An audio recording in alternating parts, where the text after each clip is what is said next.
Previously, on the Left Behind Game Club's Walking Dead saga, you are outside, there's zombies everywhere, and you're trying to find shelter. After like some really close calls and some really bad first-person shooting, you end up finding a house where things kind of settle down behind a gate. What happens next is you go to town to find a boat.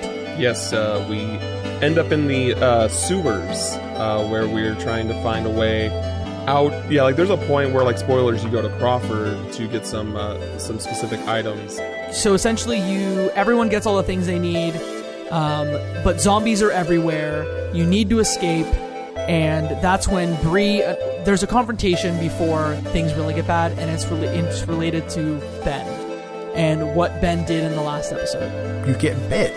Lee, the main character, gets bit in his arm, and as soon as that happens to me, I'm like, oh no, is this the end of the story? Like, what's going on? And you get the quick time event that comes up saying, hey, do you show the bite or do you not show the bite? Welcome to episode 114 of Left Behind Game Club. This week we play episode 5 of Telltale's The Walking Dead. Without further ado, let's get right into it. You're listening to the Left Behind Game Club.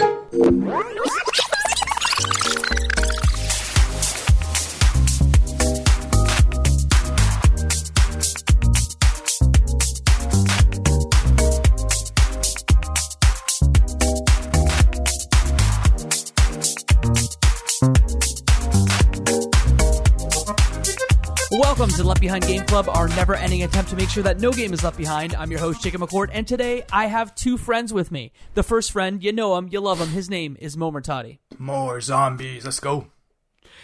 To wrap up our Telltale's The Walking Dead series, we have a guest who's been on the show 4 times before, coming back for the 5th time. Cam Hawkins, welcome back to the show. Thanks. I'm glad to be here, and I'm glad to... I'm glad. I'm excited. I'm not glad. I'm definitely not glad, but I'm excited to talk about the final episode of The Walking Dead. If people want to find you and your work on the internet, where's the best place they can do that? I'm currently doing freelance stuff, so I'm basically, up for hire if that makes sense. And then I'm also currently a co-host on IGN Unlocked, which is IGN's Xbox podcast and the #1 Xbox podcast in the world. Wow. Yeah. That's wild. We are so happy to have you back on the show. Today we are talking about Telltale's The Walking Dead episode 5, titled No Time Left. Developed and published by Telltale Games, initially released on November 20th, 2012.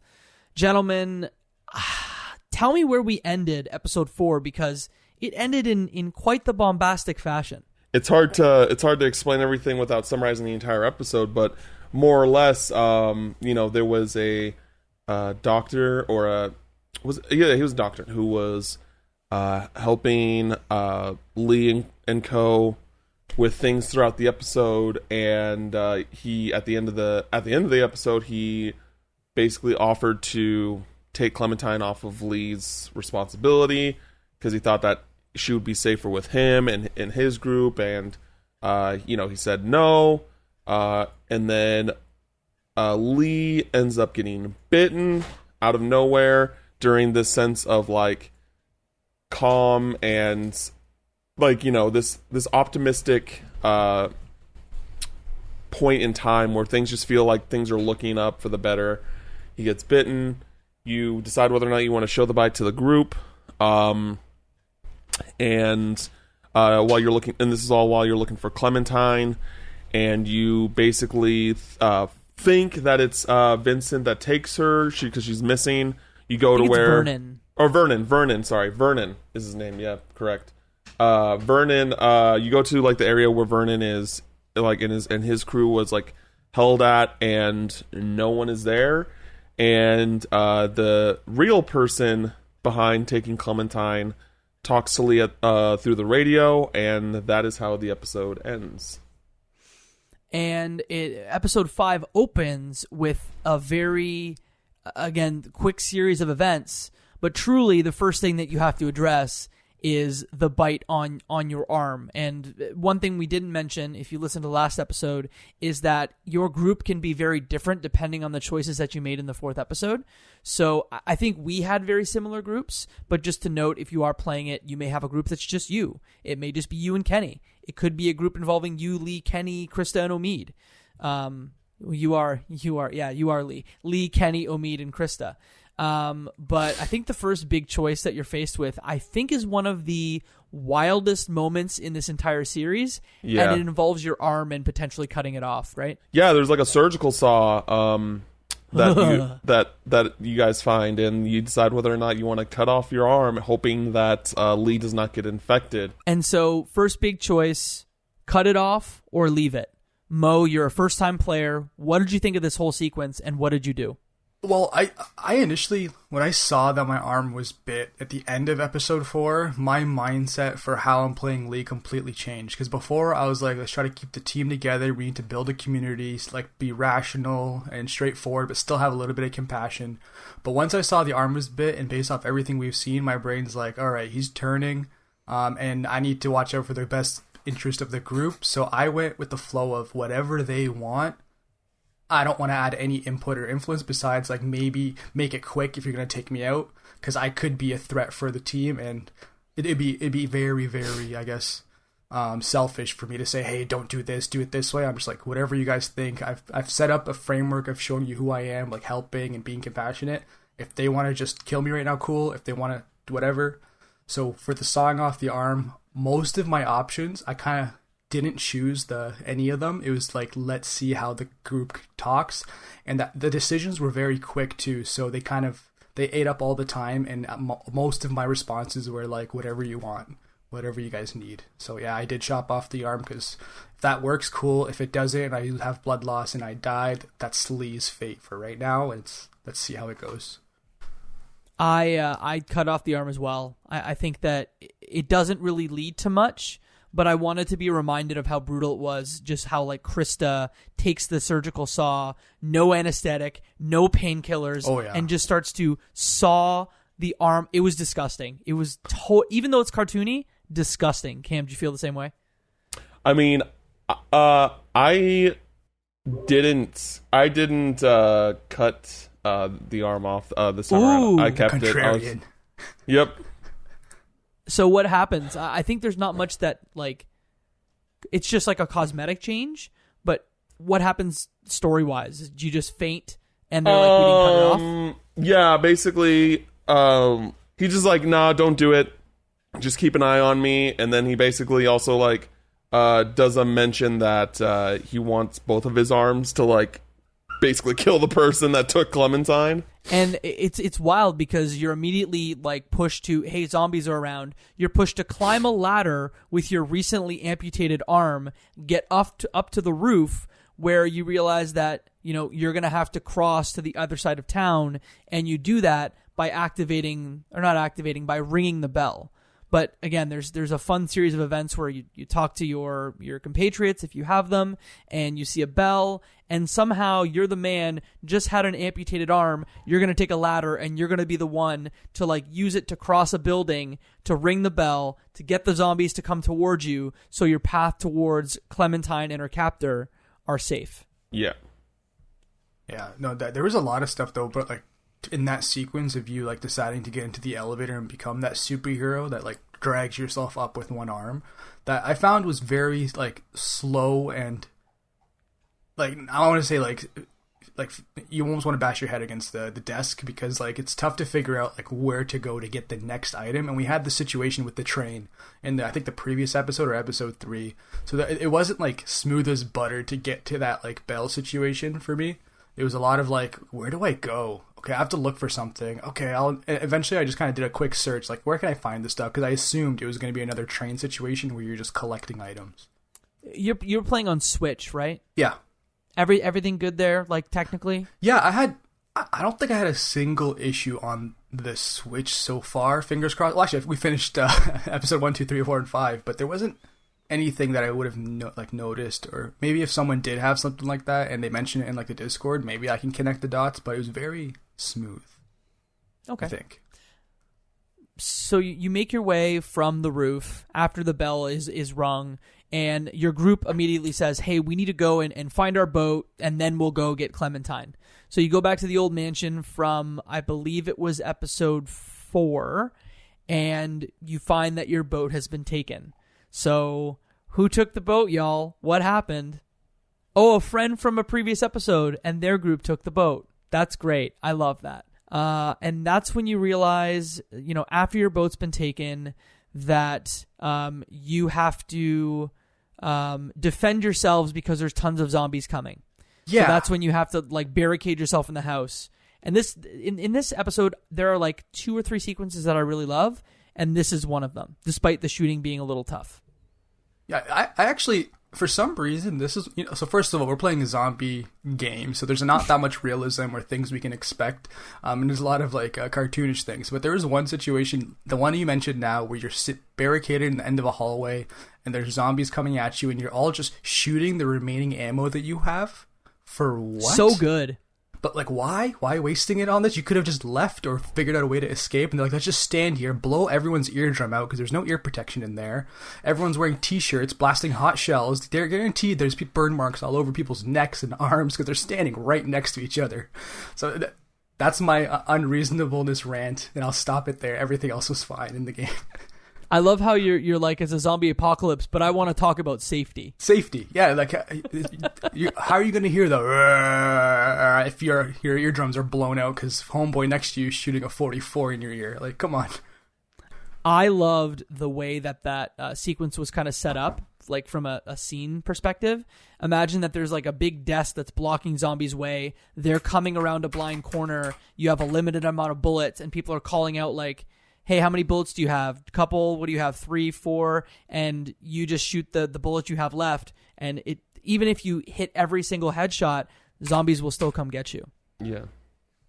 And that's when you have to go to the attic. Again, returning to the attic where you had to kill a small boy in a previous episode. Oh. And that's when you're faced with your second tough choice. Kenny, obviously, still a very, very sad man based on what happened. And he finds some alcohol, I believe, and that's when you get the option to essentially free your emotions towards Kenny, or as he's kind of drunkenly going on a tirade, just allow him to have his moment.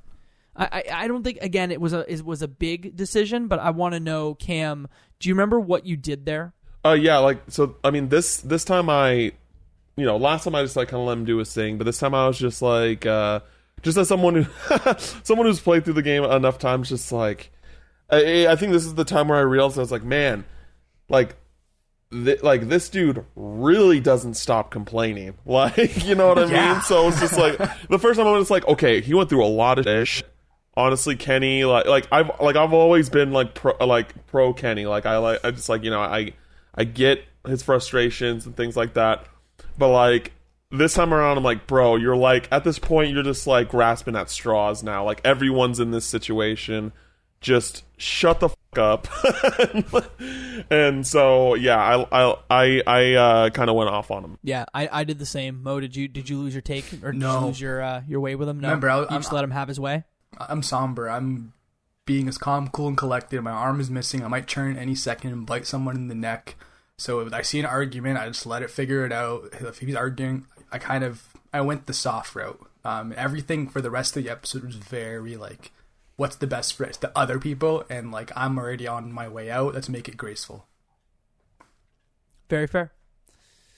You end up finding a hole into a house, basically through throwing a head, a ceramic head. You find that there's a way into the house next door. You make your way into the house next door, get onto the street, and then make your way kind of to the rooftops again. And this is when a very high stakes moment happens between your crew. Remind us who was in your crew again, so I think it makes a difference here. I had everyone but Ben. I had, I think everyone except for Ben, but just to summarize, I think it was Omid, Krista, myself, and what's his name? The Kenny. the angry dude. Kenny. Yeah, Kenny. Thing. I think I also had we had very similar groups. So imagine, I was trying to find it, but I couldn't find it. I think we all had very similar groups. But the high stakes thing is when the radio gets dropped into like a hole on the roof. Yeah. It's just down there. Krista goes to find it and notices that there are tons of zombies around. I don't know if we've said this before. I don't know if it's even said, but Krista's pregnant, right? Like, is it ever explicitly said that she's pregnant? I think, So you saying that, Jacob, tells me, like, it reminds me of, I think I played through one of the episodes and there was some kind of comment that was made that was, like, implying that maybe there was a kid or something, but I'm not too sure. yeah, I think there's a point where, like, you and, like, her and Omid are talking about something, and then you're just like, what's going on? And then they're like, don't worry about it. Yeah. And I think that was, like, but I think that there is a point later in this episode where they, like, mention it. That it is mentioned. Yeah, and I think is it in the second episode? She's in the second season, not to skip ahead, but I think she's in the second season and pregnant in the second season. It's Lee's baby. It's His legacy lives on. His legacy lives on. The panic thing is Kenny. So you get a pole, you try to pull her up, and Kenny essentially jumps down in to try and save her with a gun, and he just disappears. Mm-hmm. What did you think, Mo? Because again, it's your first time playing. What were your initial thoughts when that happened? Man, I was so angry at Krista. Like you were angry at Krista, why are you down there? I just angry at the situation. Like, this is another unnecessary situation. I'm like, why? And then Kenny jumps in, like, pretty much risking his life in my playthrough, like trying to save her by lifting her up, and him being stuck down there. What's going on in my head is I think he knew what he was doing. Like, this is his way, like, to help one last person, because he almost seems like he lost the will to, like, continue moving on. And like Cam was saying, he's complaining. The worst things have happened to him. I think he went down there just to be the hero, to say, like, you know what, let me help someone out. And then when he disappeared, I'm like, there's no way. Like, I think you hear him getting bit and, like, mauled and attacked. I'm like, man, Kenny, see you on the other side. I do want to say that, like, for those, because I think we all kind of have the same experience, but, like, if you do have Ben at this point, basically I think you and Kenny both go down to help Krista get out of there, and then Kenny's like, I'm gonna, like, distract them, hold them off, and then, like, he runs, like, around a corner, and then, like, that's kind of like the last time you see him. There's, like, just, like, really no it's very up in the air on whether or not what happens to him. They don't make any implications or anything like that, I would say.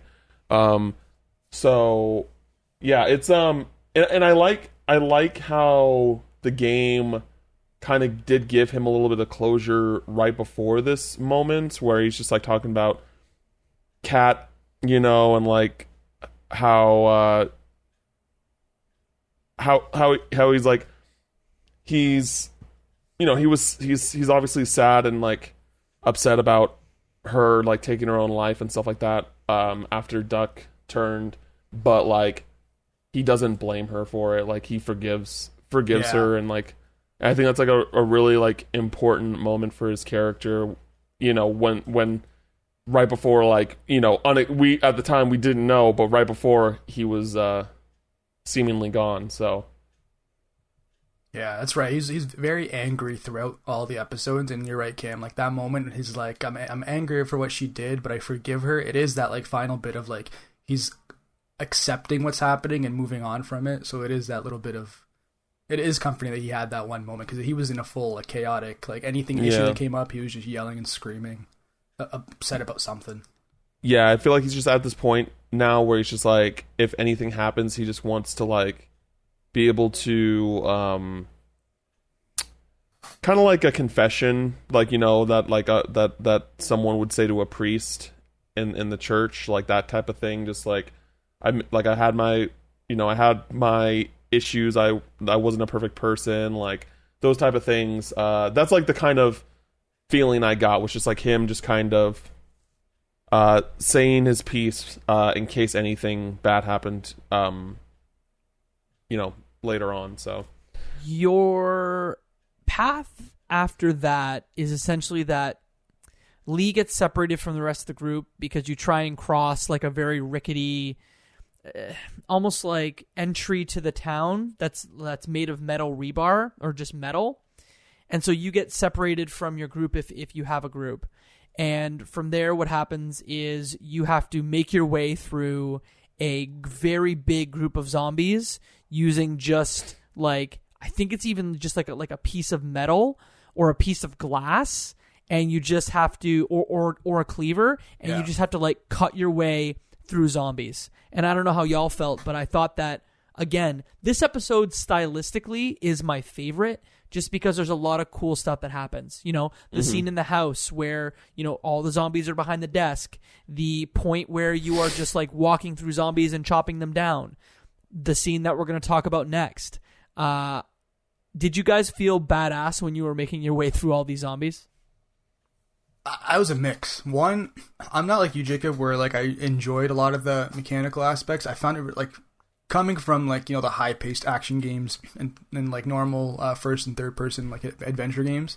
The Telltale games still kind of like get a little bit on my nerves mechanically when you're moving around and shooting and fighting.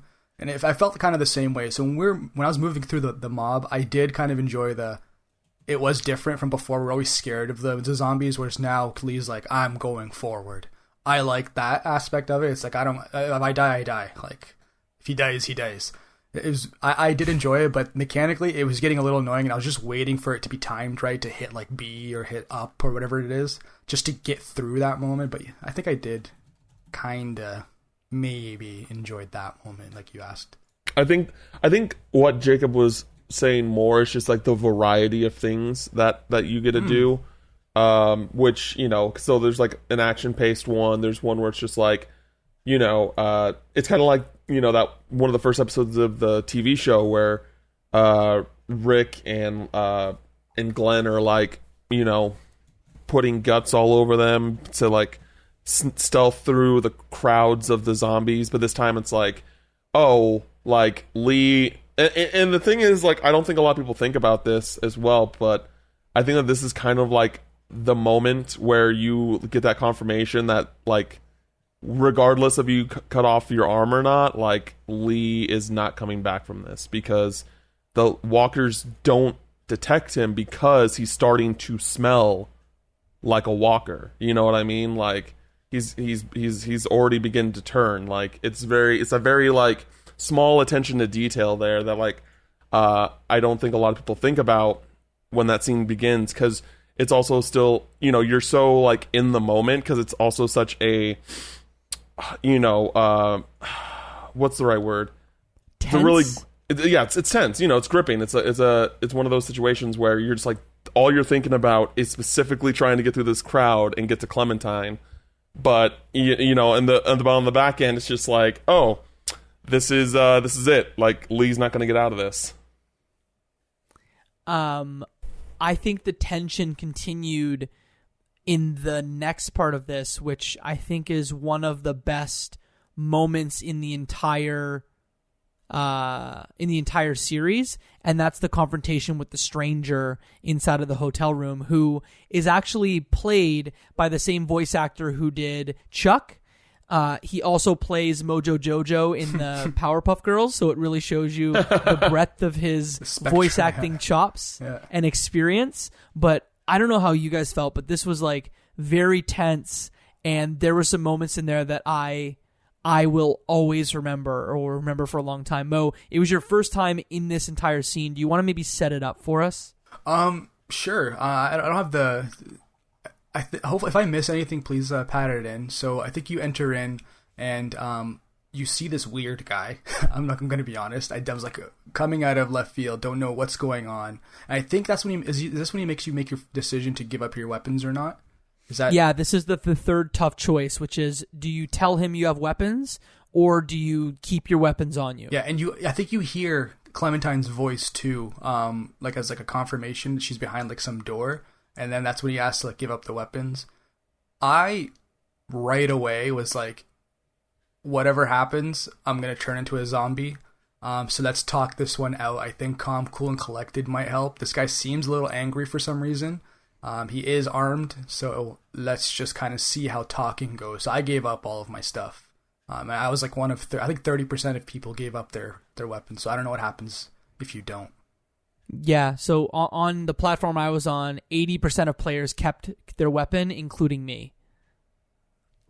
Because my thought is like, it's behind me, like, I'm almost dead anyway, so like I'm gonna take whatever I can into this fight, just in case I have the opportunity to use it. Did you feel the same way, Cam, on that? Yeah, I did the same. I did the same. Like any other situation, like again, I'm trying to do like the opposite of what I did before, and this situation, you know, normally in this situation I would just been like, here's my weapon, don't kill me. But this time I'm like, all right, let's hold out the weapon and see what happens. I'm excited to know what happens because I was kind of half regretting it, but at the same time I'm like, let's save Clementine. Like a gunfight is not going to be the best thing for her behind that wall. So I kind of wanted to avoid shooting in that space with her so close.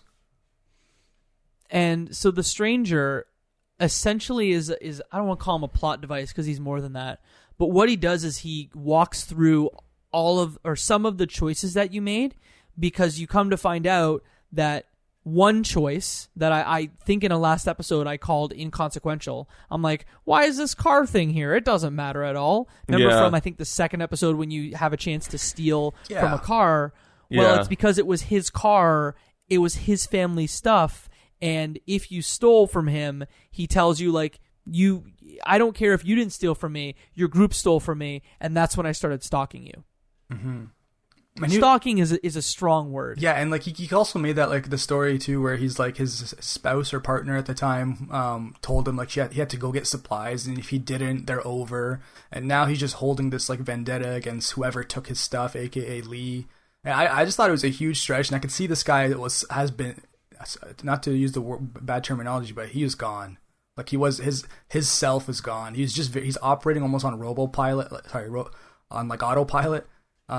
Just trying to like maybe connect back with his memories and like using Lee as the scapegoat for all of his bad actions in the past too. Like I don't know what getting rid of Lee or hurting Lee is gonna do to his sanity, but for some reason he's convinced like this is the guy that's gonna solve my problems. I have to get rid of him, and my problems will be gone. Yeah, I think this is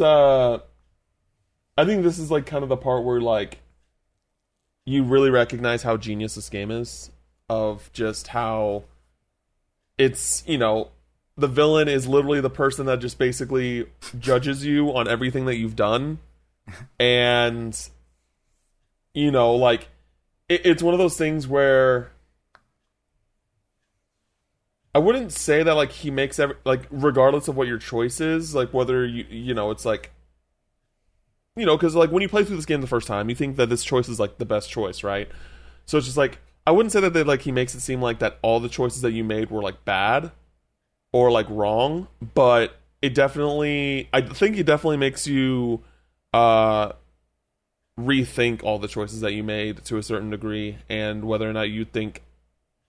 I think that this point of the game, like almost every time I finish the game, because of this specific scene, it makes me want to replay through the entire game again. You know what I mean? And just try and experience it in a new way.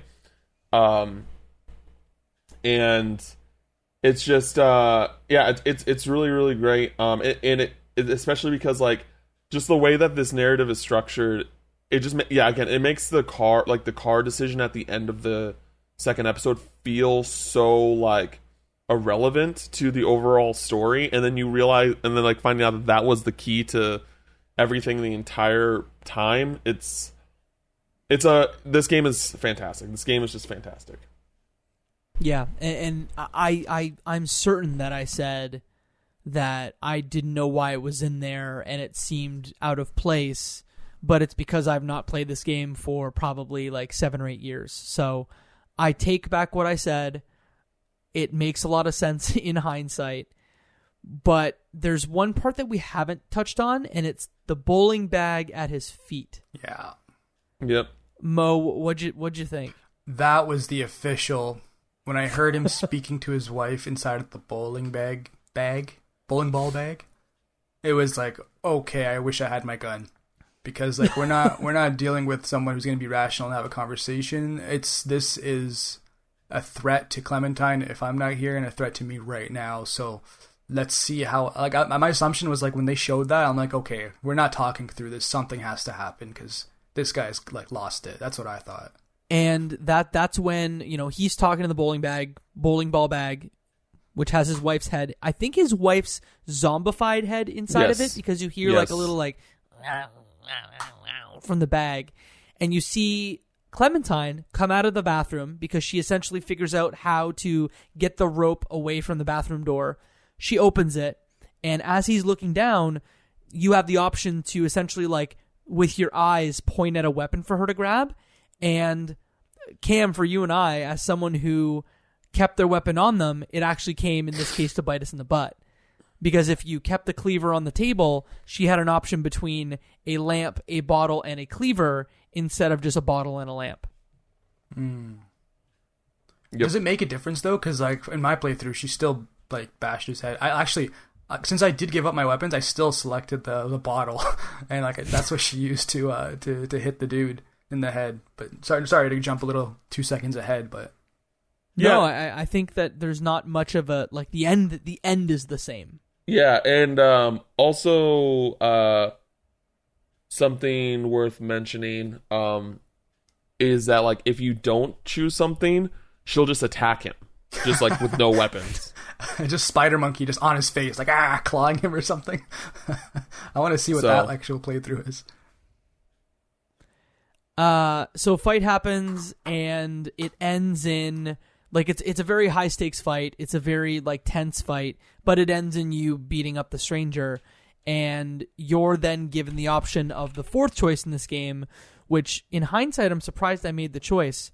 But what did you guys choose when given the option to kill the stranger or not kill the stranger? Cam, why don't you tell us what you did first and why? Kill that dude? Are you kidding me? Like, I mean, like in the past, I've definitely like I showed mercy. I was just like, I'm like, I just like to go pacifist in like all my games. Mass Effect. I like always did all like I've played through Mass Effect at least 3 or 4 times all the way like through, and I've done Paragon each time because I just can't do it in myself to do Renegade, but just because I don't know, I just love Mass Effect's Paragon route. But in this situation, like I told myself, I was like, I'm just gonna do like all of the opposite things that I would normally do. So I was just like, oh yeah, we're gonna kill this guy. How did you feel after you killed him? I mean, it's one of those things where I killing someone in a very like what's the right word? Intimate. Like you killed him in kind of cold blood. Yeah, but it's like in an intimate scenario, It's not like, oh, I'm playing a shooter, shoot. Like, no, this is like a one-on-one conversation type thing. You're trying to save this, this young girl.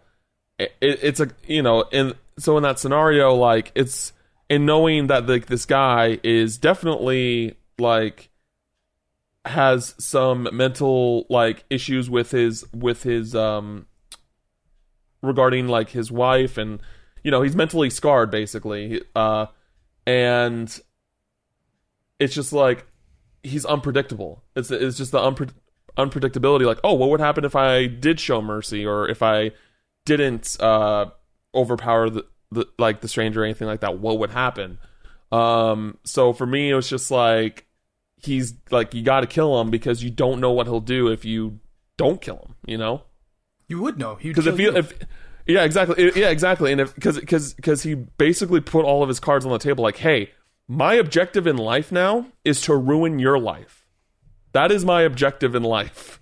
So when he says something like that, I'm like, okay, so you need to go away because I'm not dealing with that. I don't know why I let him live. Like, I played this whole entire game as somebody who was focused on myself, and I let him live, which seems like a very out of character thing for me to do, and truly, in hindsight, I'm like, why did I do that? Maybe I just, for the first time, like in this whole playthrough, I felt mercy, or I was just like, you already have lost everything. You are already like dead in some respects. Why kill you, Mo? Why would I have done that? I don't know. Mo, what did you do? I killed him, but Jacob, I think it might be because he guilt tripped you in that little therapy session when he's telling you about all your decisions and walking through them. Because he doesn't tell you, like Cam was saying, it's almost like he didn't say like all your decisions were bad. You just say, why did you do that? Why? So I think that you almost probably felt that little bit of compassion that he was kind of figuring out what was going on. He went through those decisions with you, and you maybe felt like, okay, I don't want to make another bad decision. And he ingrained like killing regardless of situation, regardless of rule of law being gone and no societal structure. He's saying everything is black and white. And I think that might have influenced you to be like, maybe he had some kind of point, and that stiffened your trigger finger.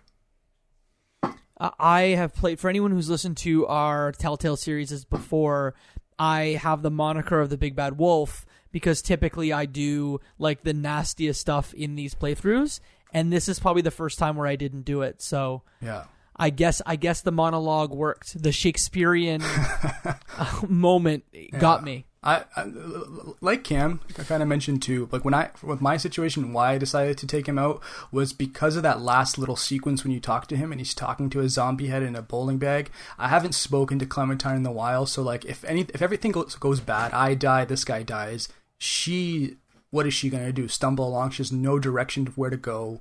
We didn't communicate at all for like anything like that. So in my head, it was very like, this guy, if he turns, it's going to be bad. I don't think it's going to be good in any situation if he comes back to life. And I think as soon as you shoot, the first thing Clementine says right away, it's like, it had to be done. He would have turned. I'm like, you learned a lot this series. Thanks, Clementine. Let's set up the final sequence here. So you and Cam, I definitely need you're gonna walk us through it once we get to it. But let me just set us up. So you cover Clem in a bunch of zombie guts, so you can walk through and escape. You are confronted with tons and tons of zombies. Your bite is, I guess, getting to you, and at some point you just faint in a pile of zombies. And Clem pulls you into a garage, and this is where kind of the final piece of the game happens. Yeah. Cam, do you want to maybe set up the scene here inside the garage? Oh, why do you have to break my soul like this? But yeah, so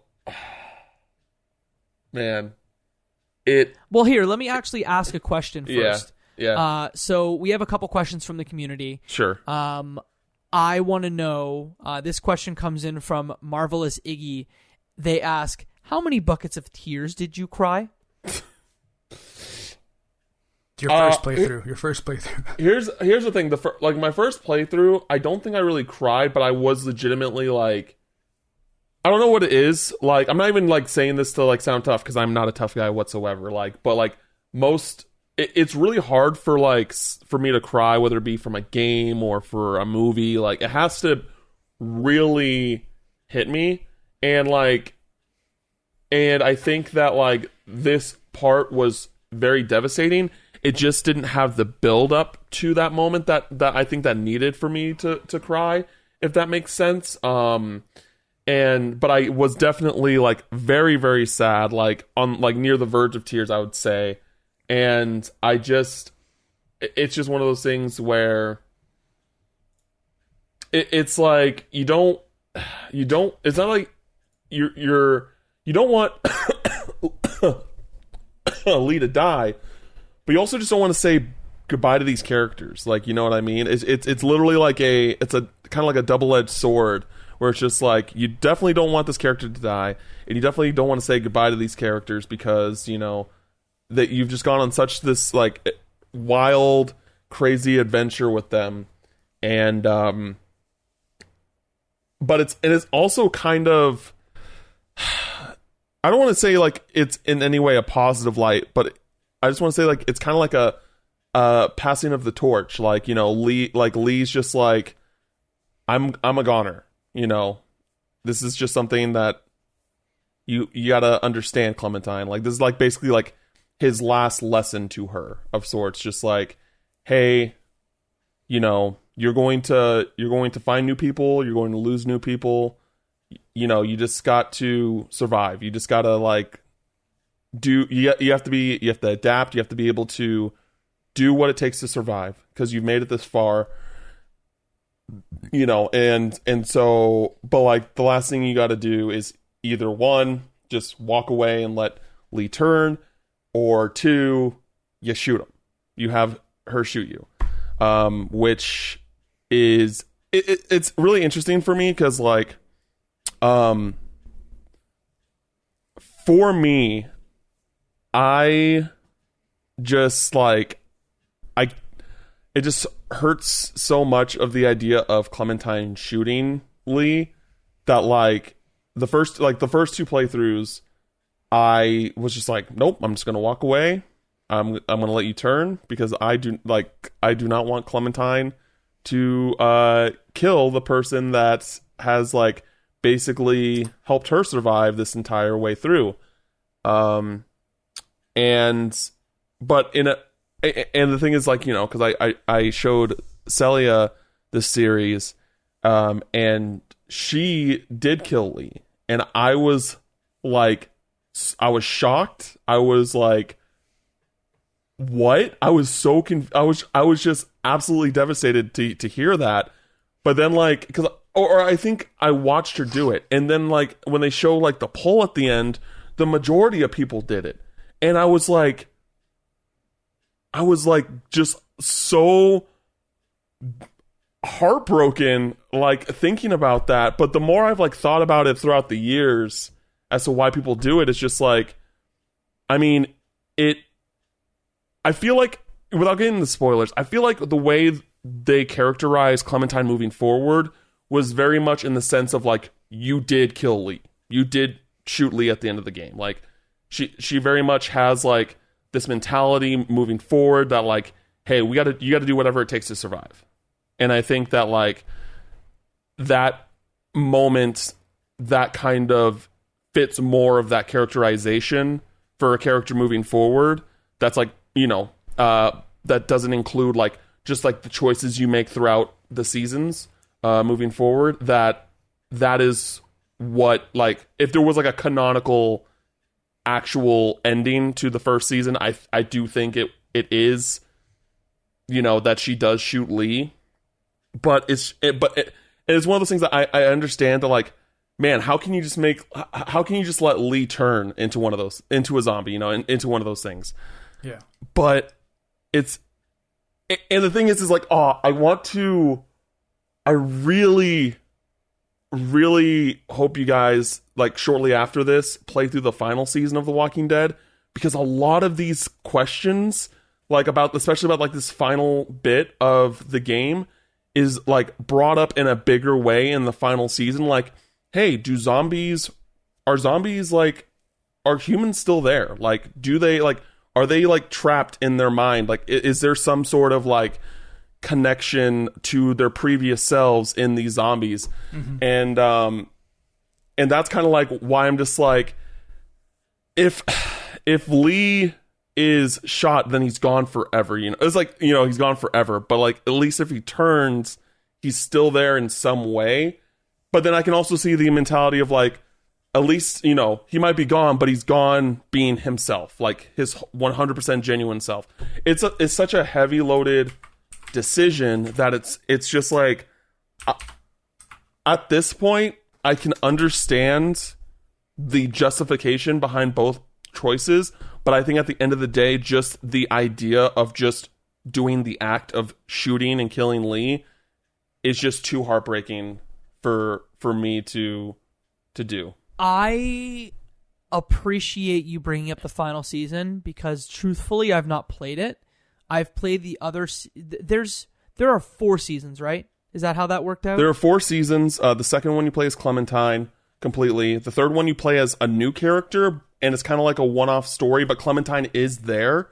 And then the 4th season you play as Clementine again. And again, I think the last season of The Walking Dead for me was my game of the year of 2019.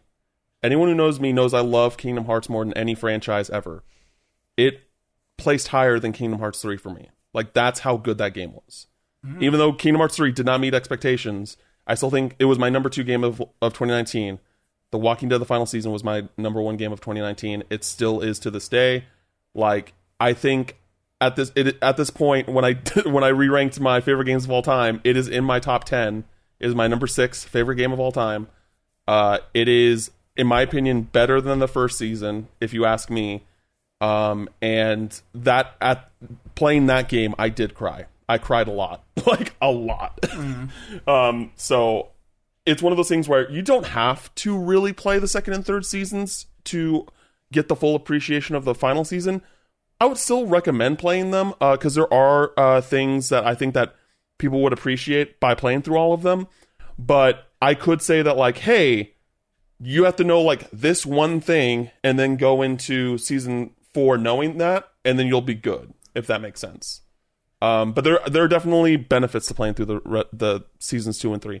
But yeah, like, please, like, with the fallout of Telltale and everything like that, like, the final season really got just completely overlooked because people were like, oh, I thought, like, there's some people that like still think that game didn't get finished. It almost didn't come out. Because it almost didn't get finished, but it did. And a lot of people still think that. I'm like, no, it's complete. It's over. Like, please play this game. And it's so good. Mo, first time player, what did you do in the end, and how did it make you feel? So, like, I started off the episode, I kind of mentioned with the arm being gone, I was just kind of making sure my community is safe in the future. So, when given that option, all I could think of was Lee is giving good advice to Clementine for how she can move on after this. He's kind of dumping as much knowledge as he can. She's proven time and time again that she is very resourceful and she could, like, make it, kind of thing. And I just kept envisioning myself as like, okay, this is it. I can't stand up. I'm a liability. I give her the firearm. I give her all the instructions, and I have to stop being a threat to her. Because the worst things could happen is I get up eventually. She's walking down the street, and I'm the one ripping her head off or whatever it might be. So it was one of those, like, necessary evils of, like, it's the cruelty of the world we live in now is different from the cruelty we had a year ago or whatever it might be. This is, like, the best option. Yes, the other option is she can just move on and, like, not have to, like, take me out, but it's almost like to save me from the misery of having to live the life as a zombie and hurting maybe other people. And, like, two, like, maybe this is that little bit of closure that you helped me in my final days. I've given you as much help as I can, and, like, maybe the good memory of me being supportive, like, helper, whatever it might be, that's what lives on through, like, her moving forward. And she can kind of think, like, even to the end, I wasn't selfish to say, hey, let me live. It's like, no, like, move on, live your life, and just remember me as, like, what I did, and not, like, maybe you seeing me stumbling down the street as a zombie hurting something. So I didn't, maybe the initial, like, me having that arm ripped off gave me a little bit of, like, sobriety, or maybe, like, it made numb to me, I guess, from making that hard, like, decision. But when I got to that, I didn't really think too much of it. I thought it was the best decision at the time, and I'm okay with it.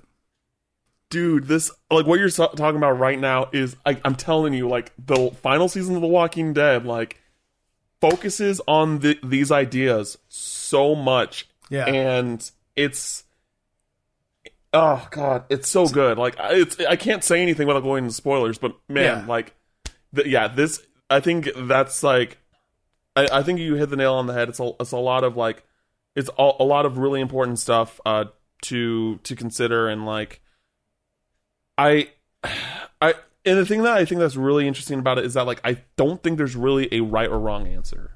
You know what I mean? Like, I think, like, similar, it's one of those things where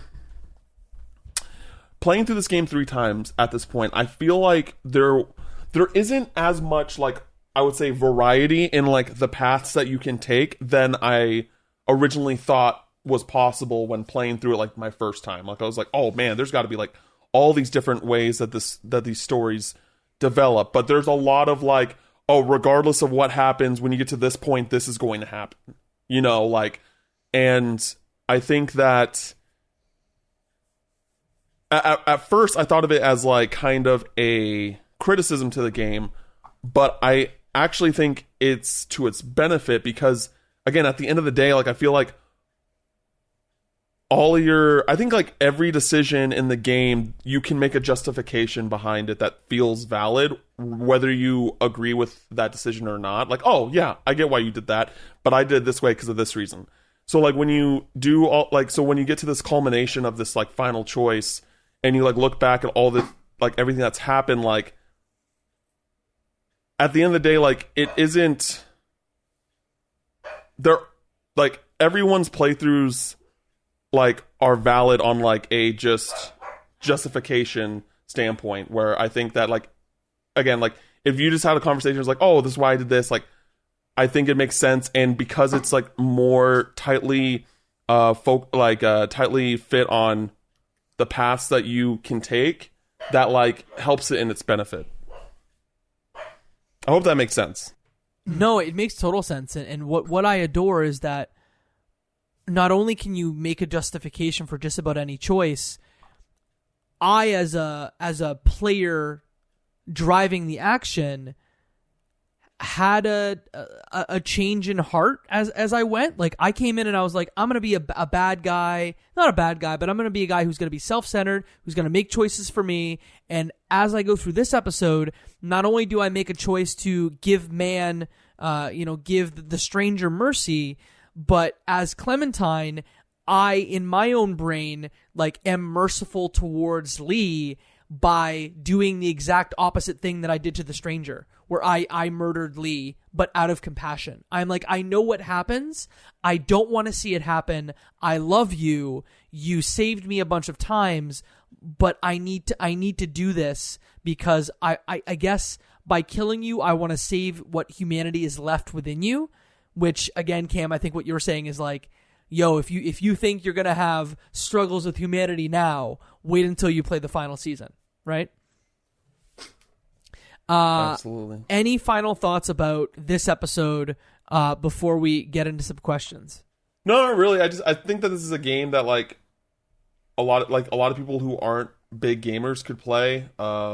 It's very, it's everywhere. It's like on phones. It's on tablets. Like I think that this is definitely a game that you could like, if you like still, if you're like in high school or college and you still live with your parents, and like they might like think that gaming isn't like the best thing to like use your time for.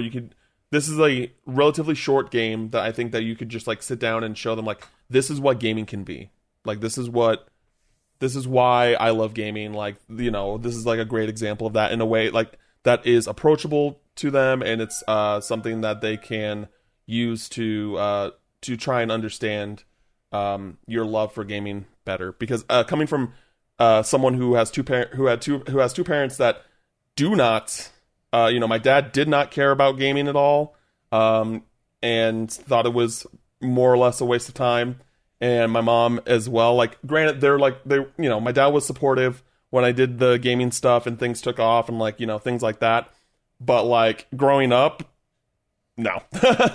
I got games for my birthday and for Christmas, and that was it. So I didn't get as much games growing up than I do now. So I am just very surprised that I had such a change in heart based on how I typically play the Telltale games. I know the first time I played this game, like I would have been the Paragon route. I would have just said like, what is the most moral thing to do when I played in 2012? But the big bad wolf comes out during Telltale games on Left Behind Game Club, and I still cannot believe that I just let myself be compassionate here. So that's, I guess, my biggest surprise, but I'm really happy these games exist. I hate to get like hyperbolic, but I'm very happy they exist. I'm very happy you can get them on almost anything.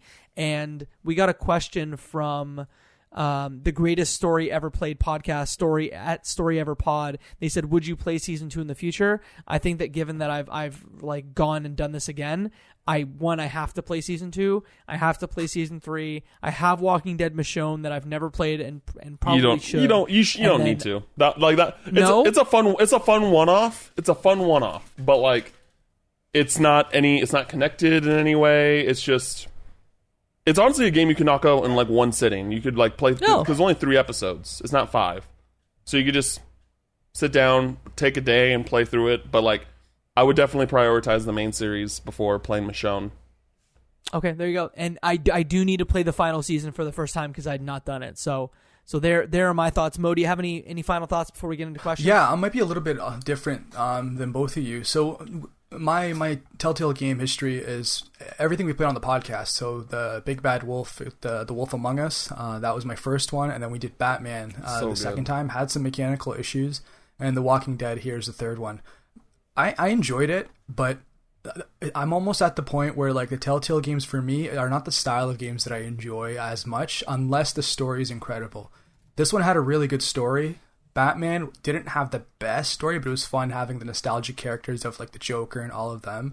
And for me, the Wolf Among Us had like a lot of the nursery rhyme like characters being bad and like gnarly, so that kind of had that interesting little twist to it. But being not a zombie person or really the Telltale like super fan, I enjoyed my playthrough, but I think I'm closing the book on Telltale Walking Dead. But Cam made a huge pitch for that last season that makes me kind of like not want to fully close that book, so I have it creeped open a bit, and we'll see what happens. Like that, if you didn't say that, I think it would be completely shut and said, you know what, I've enjoyed it, but my Telltale world is closed, but I'll keep it cracked open for Cam. There's very few it's very few, but very few people, like, because in 2019 I was like telling people on Twitter, I was like, play this game, like play this game, and someone like a buddy of mine actually sat down and played it, and he was like, dude, you were absolutely right about everything that you've said. Like I don't know if he said it was like his game of the year for that year, but like he was like, you were absolutely right. I was blown away. Like I was crying at the end. Like it's so good. It's so good. Like I don't know. And part of me is just like, it's kind of like jealousy, just because like The Last of Us gets so much love when I think that The Walking Dead does a lot of what The Last of Us does better. So I'm just like, please, it's so good. I'm going to ask a follow-up question, and it comes from Control Alt Noob. They ask, how does this game rank compared to the other Telltale games, and why? So Mo, you kind of went through and said what games you've played. I've played a few more, but I think that this is near the top. Like this game is really fantastic. I think it's number one, and then Wolf Among Us Season 1 is number 2. But it sounds like I need to play more of these games. Cam, have you played more of them than just The Walking Dead? I've played all of them except for Guardians of the Galaxy and the second season of Minecraft Story Mode, because I wanted to get it before I got delisted, but I think I got like the dates wrong or something. So by the time I tried to get it, it was already delisted. Unfortunately. So I didn't get to play season 2. If you asked me like a few months ago, here's the thing. I think that like from a investment and a like emotional standpoint, I think that the final season of The Walking Dead is Telltale's best game. I think just like from a more just like objective, like beginning to end standpoint, I think The Wolf Among Us is the best Telltale game personally. Shortly followed by seasons 4 and 1 of The Walking Dead. I think those three are definitely like in their own like tier. I know a lot of people really, really love Tales from the Borderlands, and I'm a big Borderlands fan. Like Borderlands 2 is one of my favorite games of all time. But I personally thought that like that game took way too long to get going from a story standpoint, from a it wasn't super funny to me until later on as well. I just think that it just took too long to really get the engine running. That I think it's good, but I definitely don't think it's the best, and I don't think it's like in the same tier as those three games. I enjoyed both the Batman games. I think the first one's stronger than the second one, though the second one does at least attempt to do something new with the Joker, which is really cool. Minecraft Story Mode, legitimately pretty solid. Like, again, nothing to gawk about, but solid. I think and it was available on Netflix too for a while. I think. Yeah. It was weird. And Patton Oswalt voices the main character in Minecraft Story Mode. Fun fact.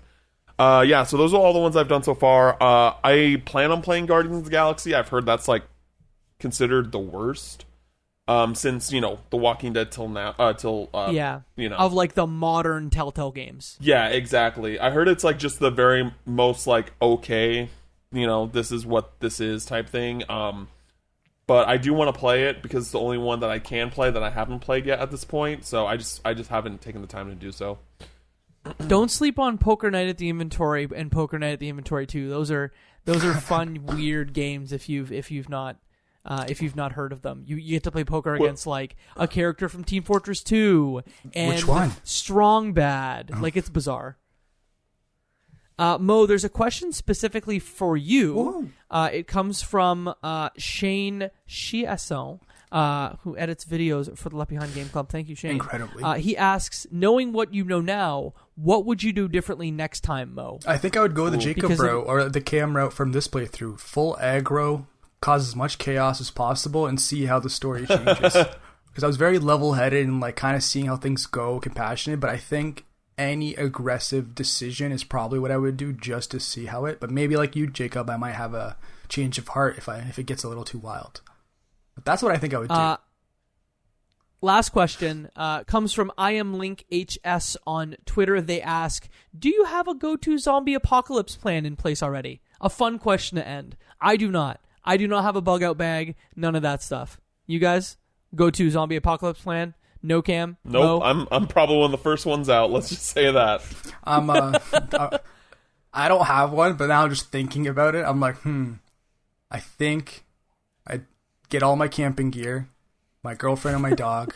We'd get on the motorcycle. Gear, you know what I mean? I don't have camping gear. Oh, I got rigged out. I got all that stuff. But no, I think I'd hit the mountains, huddle down, and wait for the storm to drift over, catch my food. I think that's what I'll do. If it's anything like our playthrough of what's that Joseph Ferris game, A Way Out? If it's anything like our playthrough of A Way Out, we're just gonna go hunt fish in the mountains together, Mo, and it'll be all right. I'm gonna go fishing this weekend. Fishy, come on, fishy. That is our playthrough of Telltale's The Walking Dead Season 1. Cam, I just want to say a huge, huge thank you for joining us for the entire series. We were very, very, very blessed to have you.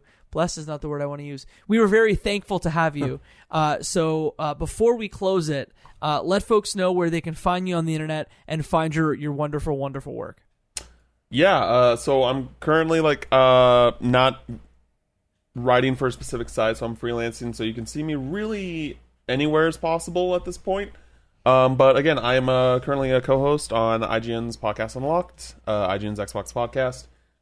New episodes come out, I think, every Wednesday, so at the latest. So you can hear me on there, and then I stream on Twitch Tuesdays through Fridays, normally from 2 to 6, on twitch.tv/CamFinalMix. Mo, where can folks find you? You can find me most of the time on the Discord server. That's you can be found at leftbehindgame.club/Discord. If you hit that link, it'll redirect you to our server, and you can come chat with the fine folks, discover gaming deals, and just banter about all the bad decisions we made in this podcast.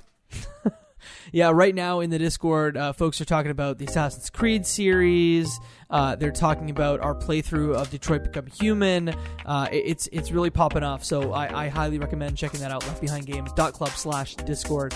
You can find me on the internet at Jacob McCord on all major social media platforms. I'm on TikTok, and I'm mostly on Twitter, but I also am on TikTok. I host another podcast called Cutscenes. It is a video game movie podcast. We are just wrapping Season 2 now. We've got 20-ish episodes that you can check out. You can find that at cutscenes.ca. And if you want to follow the Left Behind Game Club on social media, you can do that to leftbehindgame.club Left Behind Game Club on Instagram, Left Behind Club on Twitter. If you like what you heard, send this show to a friend or consider giving us a review on your podcasting platform of choice. And with that, I hand it over to my wonderful co-host Mo to do the thing he does so well when Mike's not here. Shout out Michael Ruffalo. And that, my friends, is one less episode and game left behind.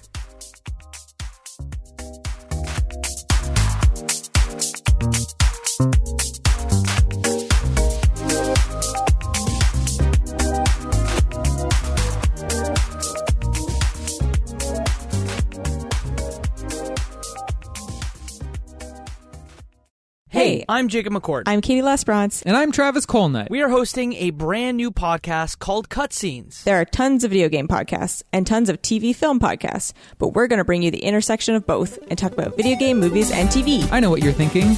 Aren't most of them not very good? Wrong. Some of them are fine.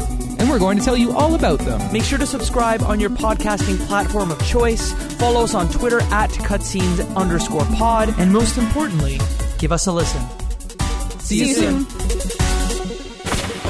Cutscenes, a video game movie podcast.